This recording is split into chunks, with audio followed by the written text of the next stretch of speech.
संतश्रेष्ठ ज्ञानेश्वर महाराज आणि जगद्गुरू तुकाराम महाराजांची पालखी आळंदीपासून पंढरपूरपर्यंत आणि तुकाराम महाराजांची देहूपासून पंढरपूरपर्यंत पायी वारी जी आहे ती करत असते।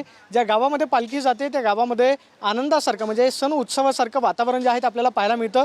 दोन्ही पालख्या पुण्यामध्ये 2 दिवस मुक्कामी आहेत आणि आपण पाहतो की सगळे वारकरी पुण्यामध्ये विसावलेले आपल्याला पाहायला मिळतात। मात्र वारकऱ्यांच्या ठिकाणी बाल चिमुकले वारकरी जे आहेत ते या ठिकाणी येत प्रबोधन करतायत, त्यांची कला जी आहे ती सादर करतात। ज्ञानेश्वरांनी जे भिंती चालवल्या त्याचा जिवंत देखावा जो आहे तो गाण्यांच्या माध्यमातून या ठिकाणी चिमुकले वारकरी हे सगळ्या वारकऱ्यांना सांगण्याचा प्रयत्न करतात। मला सांगा कितवीला आहेत तुम्ही? मी 6वीला आहे। 6वीला। काय केलंय तुम्ही? विठ्ठल रुक्मिणीची मूर्ती आणली, काय केलंय?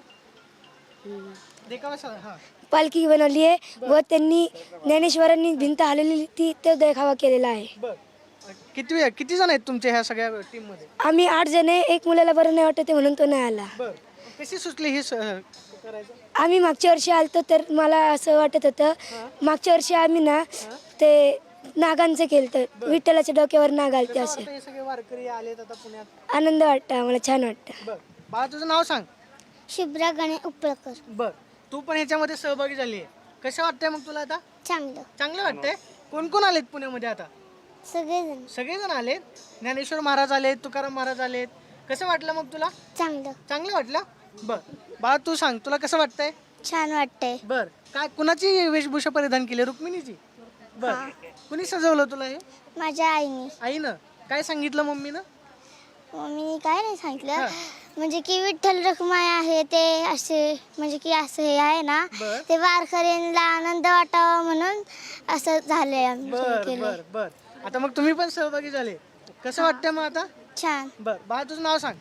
मंथन नवनाथ सनस। बर, कसं वाटतंय मग आता हे सगळे पालखी केली तुम्ही काय? खूप छान वाटते। बर, सगळ्यांना आनंद झाला बघून पाहून। हे काय म्हणतात आता वारकरी गेल्यावर काय काय म्हणतात तुम्हाला? वारकरी म्हणतात की अजून अजून प्रगती करा, अजून हे भारी भारी करा। बर, आम्ही ही आता भिंत केली आहे तेव्हा ज्ञानेश्वर महाराजांनी भिंत घरी काय हलवली। सांगितलं, काय म्हणतात घरचे सगळे? आवडलं का सगळ्यांना घरचे? हो, सगळ्यांना खूप आवडलं। बर, आता तुम्ही बोला पुंडलिक वरदेवारी म्हणणार का? हा, बोलून दाखवा।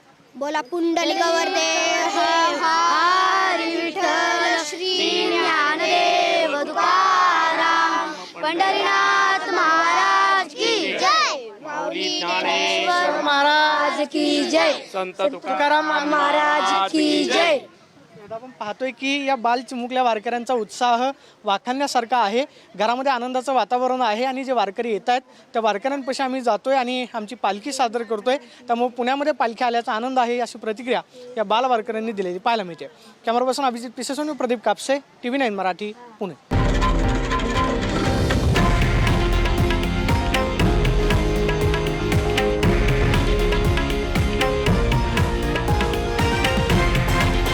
हे आहे देशातील नंबर 1 न्यूज नेटवर्क आणि आपण पाहत आहात TV9 मराठी, एकमेव।